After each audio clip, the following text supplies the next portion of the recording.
Hey guys, welcome back to Ashley's Homestead Adventures. And today we are at chicken coop. I think it's model like 11 that Mr. Wonderful has built for me. And it needs a little loving. He did a beautiful job. I will flip you around and show it to you and let you know what we're doing. But it needs, it's now time for me to come in and give it the flair, you know, because we're all about that around here. So I'm gonna flip you around, show you around the coop, and explain a little bit more to you, and then we're gonna get to work. So I've already been to work a little bit. I still have a little bit of building work to do. Unfortunately, Mr. Wonderful just didn't have time to complete it 100%. And so I've just got a couple little miscellaneous jobs that I'm doing. And this is, you know, this is the bare bones as far as we just did the best we could with what we had left on the farm. We didn't go and buy any, you know, really particular building materials for this chicken coop. This is the Barty's home, I think, unless I decide to swap out the Barty's with the Easter eggers that are in the mobile tractor right now. But I think I'm gonna let the Barty's stay here because the Easter eggers, some of them, they're lighter weight birds and they have a tendency to fly. So this will probably be the Barty's, and it will also be the garden coop, because the garden is just a very short four-wheeler ride away as far as the market garden goes. And there's already, you know, pretty much a pathway established from the garden to the back side of the coop. So excuse the burn pile, I haven't moved that yet. But what we did was, just so that we're being full transparent here for those of you that are just starting out, and that's a big reason why we, you know, started our channel, right? Was to be inspiration to people that are just starting out or that are moving across the country and couldn't take everything with them, or, you know, what have you. I decided to pop a squat on the four-wheeler. So basically what we did was we kind of thought that it would be a good idea to make this a fast build, because we needed it to be a fast build. We were going to purchase a dog kennel, and so we looked at a lot of dog kennels, and you know, they're about $400, and it was like, okay, you know, we were willing to bite the bullet if we needed to. But then Mr. Wonderful, being the wonderfully I can't think of the word right now. But he's just really good about like finding things and making things out of things that you would never think that could make things. You know, he's really good at piecing things together, and he's got a brilliant mind when it comes to building things. So he went ahead and he got online on Facebook Marketplace and he found some dog kennels. So long story short, we ended up with 2 dog kennels for the price of less than 1, which was a steal. Now there's some, you'll notice that there's some panels that are laying against the coop back there, and those are panels that are not, they're not 100%, you know, they've got broken bars or something like that. So we're actually going to use those we'll piece them together, you know, maybe make 2 good panels out of the 3 that are there. Or, you know, maybe just take the gate off of one and put it on another or what have you. So this coop will probably get extended, but it's plenty big for a static coop. You know, static coops are perfectly fine and perfectly normal as long as you keep them clean, and you provide, you know, fresh water and food, and you make sure that you treat, especially here in the South, we'll have to make sure that we treat for mites and things like that with DE. But static coops are 100% perfectly fine. I don't want you guys to ever get the idea that the way that I'm doing things is the only way or the right way. I also don't ever want you to think that, you know, when you're out looking around about farming or you're watching these videos, one of the best pieces of advice that anybody ever gave me was keep an open mind, listen to everyone. If they have experience in something, hear them out, and then take what you can and use it and leave the rest behind. Take what you want to use and leave the rest behind. And I am, especially now that I have you guys, I do like showing many different ways of doing things. And static coops are, you know, a very normal thing in rural America. And a lot of people have a static coop and then they, you know, let their chickens out during the day to graze around the farm.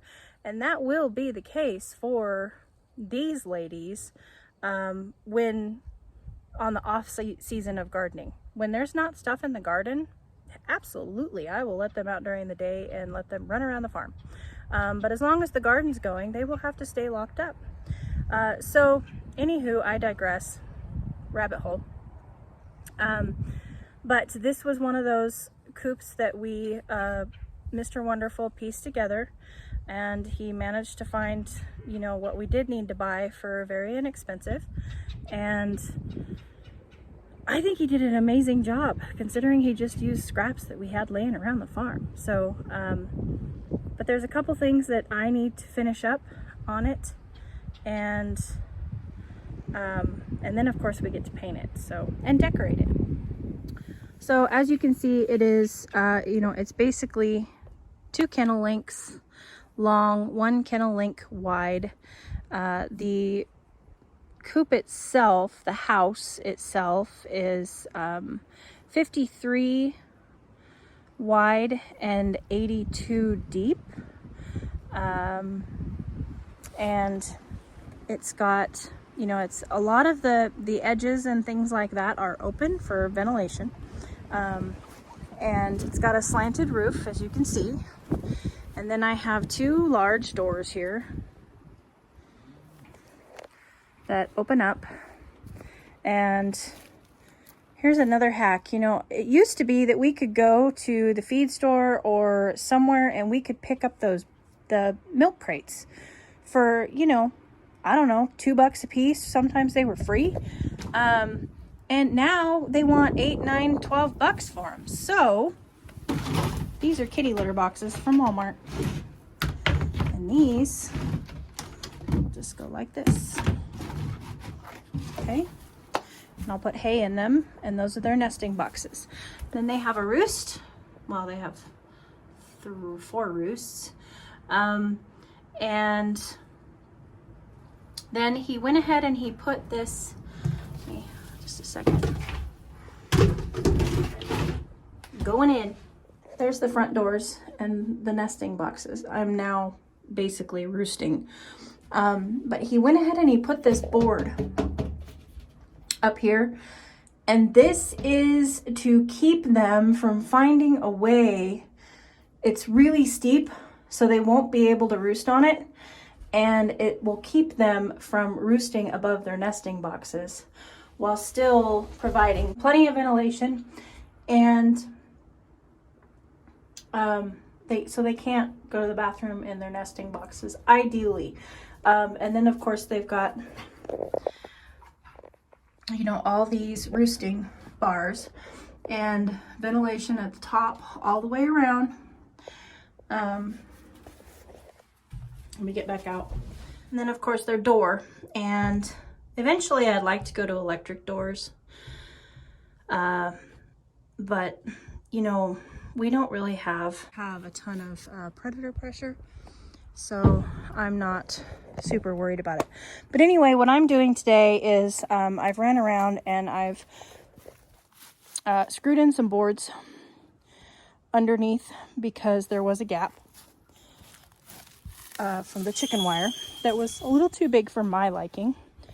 And so I have gone underneath and screwed in some boards that I can now go through and attach the chicken wire to them to make that a far more solid fence, which was something that I wanted to do today just to kind of finish it up. So I'm going to go ahead and do that, and then we will get into the painting project.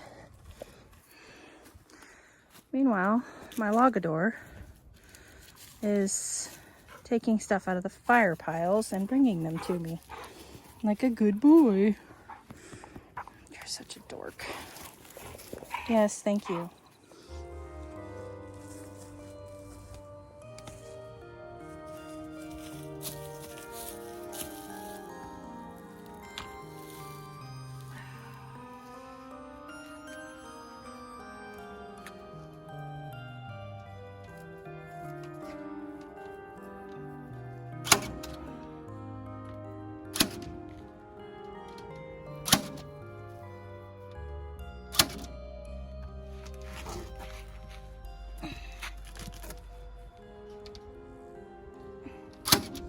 Here is our lineup here. We have black, tan, brown, and green. Any guesses what we're doing? It's camo! We are doing a camouflage coop. Mr. Wonderful, I asked Mr. Wonderful what color he wanted, and he said camo. And I said, okay. So I'm gonna try my best to make camo look classy. We'll see if I succeed or fail.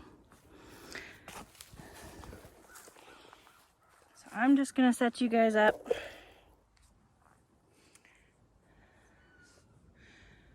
And I'm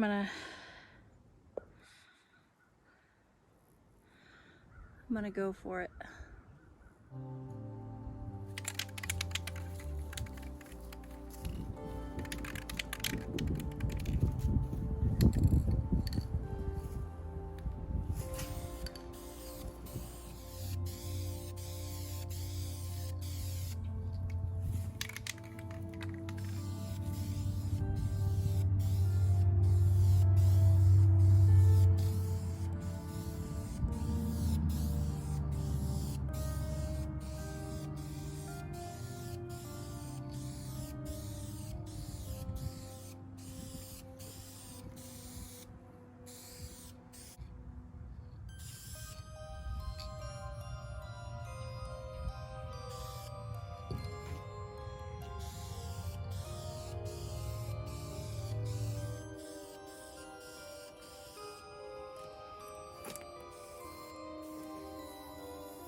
too.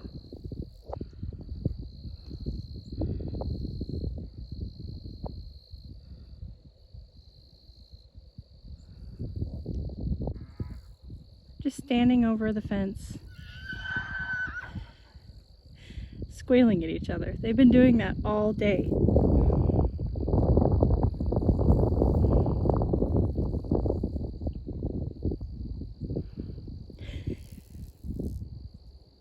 They were so happy to see each other that they ran to the fence to greet each other. And now they're just standing there like sassy mares, yelling at each other. I think that's the horse equivalent to yabbering.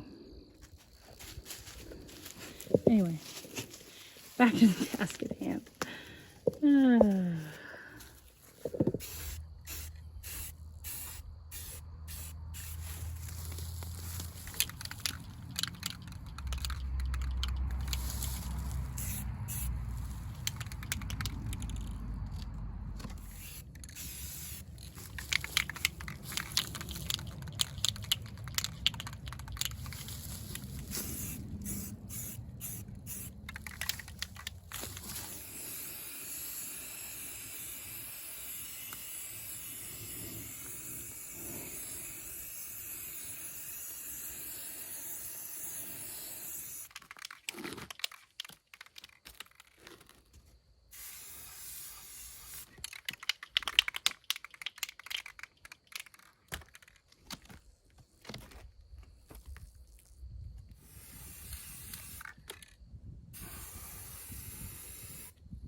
Oh, for crying out loud, I'll get it right eventually.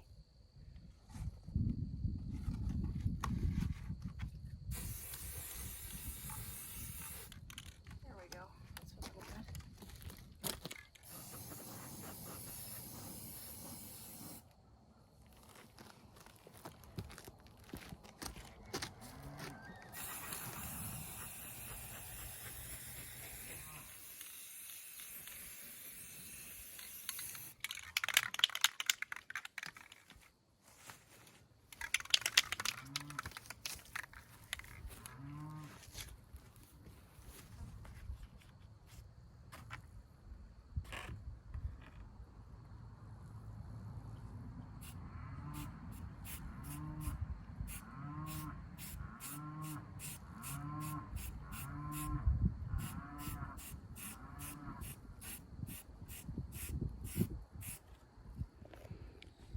Okay, we're all done.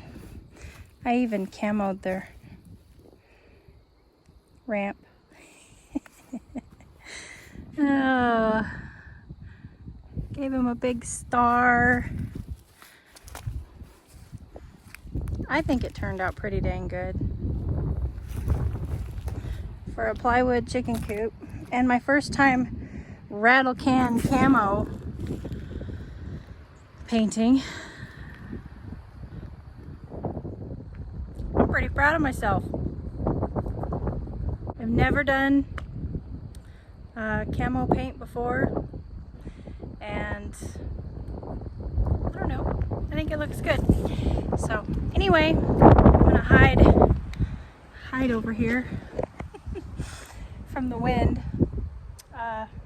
Thank you guys for coming along with me and painting my new chicken coop. This will come into use very soon once the chicks are ready to move out of the stock trailer. It will have chickens in it. So just another fun farming project, and just, I guess, trying to give you guys the, you know, those of you who want it, the inspiration to just do whatever you want. You know, if something moves your heart, do it. If something's gonna make you smile or make you laugh, do it. I'm a big advocate of, I want to make things beautiful, and that's why I didn't just, you know, willy-nilly. I did research and watch some videos on camo painting, so I kind of had an idea what I was, you know, getting myself into. But You know, if you want to paint your chicken coop camo, paint it camo. If you want to paint it hot pink, do it. I just think it's great for us to spice up our farms any way we can so that we enjoy working on them and living on them. And spice up your life, folks. Have a great day. Yours truly.